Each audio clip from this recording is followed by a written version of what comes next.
Hi everyone, welcome to another day of my mini blog. সব উৎসব শেষ, আবার দৈনন্দিন জীবনে ফেরার পালা।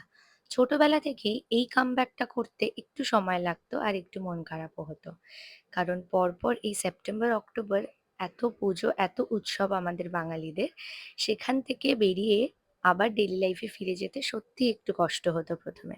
কিন্তু কি আর করা যাবে, বছর বছর উৎসব আসবে আর আমাদেরও আবার ফিরে যেতে হবে আমাদের দৈনন্দিন কাজে। আজকে আমি চলে গিয়েছিলাম গড়িয়া আমার একটি ক্লাস নিতে। যদিও এত লম্বা একটা ব্রেকের পর আবার কাজে ফিরতে একটু সমস্যা হয় ঠিকই, তবে আমার কাছে এটা একটা নতুন শুরু মনে হয়। নতুনভাবে কাজের জন্য একটা এনার্জি আর পটেনশিয়াল গড়ে ওঠে।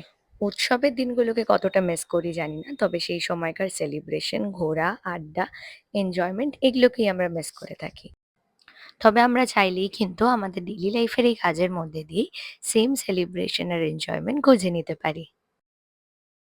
Ha, Teiyum, Ta, Teiyum, Ta, Ha. আজ আমি চলে গিয়েছিলাম স্টেপ ডান্স একাডেমিতে। এখানে সমস্ত রকমের ডান্স ফর্ম, জিমন্যাস্টিক ক্লাস করানো হয়। আপনারা কেউ ভর্তি হতে চাইলে আমার সঙ্গে যোগাযোগ করতে পারেন। তো এইভাবেই আস্তে আস্তে ফিরতে হচ্ছে ডেইলি লাইফে। আজকের মতন এইটুকুই। আবার দেখা হচ্ছে আমার নেক্সট মিনি ব্লগে। বাই।